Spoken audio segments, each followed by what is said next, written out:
The temporary home of Space Shuttle Endeavour opened its doors to the public for the first time today. Astronauts and school kids alike were on hand at the California Science Center in Los Angeles for the grand opening of its new shuttle display.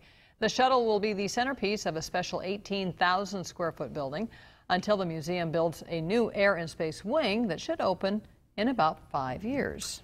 Well, one piece of the exhibit, or more accurately, two, are being stored at the NASA Dryden Flight Research Center. Two solid rocket boosters were delivered to the facility recently, where they will sit until the Endeavour exhibit is finished. Yeah, 23 ABC's Mike Hart reports that once they leave, the shuttle program will be erased from NASA Dryden for good.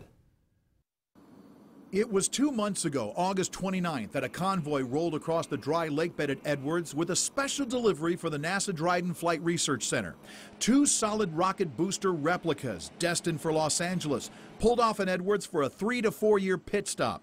For George Grimshaw, the shuttle project manager at Dryden, it was a chance to relive the program one more time, even though these SRBs never reached space. They're replicas. They were probably never used in flight.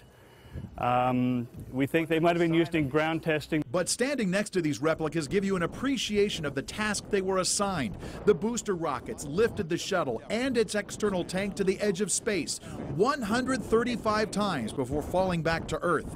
Even though the last liftoff of the shuttle Endeavour was handled by the modified 747, on its cross-country tour, the new exhibit in Los Angeles will feature the shuttle as it looked on the launch pad. It's one thing to see it when it lands, which we're used to out here.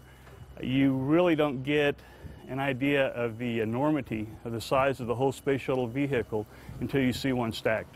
And once the SRBs are moved for the final time, the only thing left standing to remind Dryden that the shuttle once took up space in the high desert will be the mate-to-mate device that loaded the shuttle onto the 747, which ferried the spacecraft to and from Florida, and the shuttle hangar, which has already been turned over to another program. To go to places like the moon, Mars, to an asteroid, you got to have funding to do that. The shuttle landed at Edwards 54 times from 1981 through 2009. The SRBs landed just once.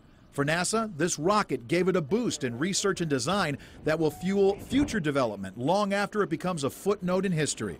At NASA Dryden, Mike Hart, 23 ABC. And once the booster rockets leave NASA Dryden, they will face a similar challenge navigating streets in Los Angeles. They may not be as wide as the shuttle Endeavour, but they are 29 feet longer.